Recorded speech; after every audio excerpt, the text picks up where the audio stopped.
দর্শক মন্ডলী, যেটা বলছিলাম, নয়ন ভাইয়ের কাছে আমি চলে আসছি। এখন নয়ন ভাই ওনার অপিনিয়ন বলবে। কেমন লাগছে যদি একটু জানাতেন ভালো হতো। অসাধারণ অসাধারণ। কেন অসাধারণ লাগছে? রাঙামাটি রূপের রানী মুখে শুনেছিলাম, আচ্ছা। এখন সে স্বচোখে দেখে ফেললাম। আসলে সুন্দরের কোনো বিকল্প দিতে পারতেছি না, বাসা নাই। ঠিক আছে। আমি আপনার মুখ থেকে আগে শুনেছিলাম যে আপনার নানার বাড়ি এখানে আর আপনার আত্মীয় আছে। একটা সময় ছিল, আমরা এখন সিটিমুখী হয়ে গেছি, এখানে আর নেই। সো এখানে অনেক সুন্দর একটা পরিবেশ, আমি মুগ্ধ। এই সুন্দর ওয়েদার দেখে আমি আসলে মুগ্ধ, অনেক সুন্দর।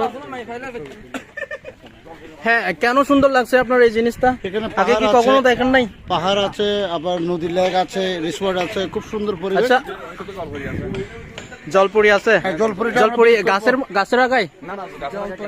আচ্ছা, আমরা জলপুরিকে দেখতে যাব, তার আগে এখান থেকে বিদায় নিব। একটু পুরো ভিউটা একটু। জলপুরি গাছের উপরে।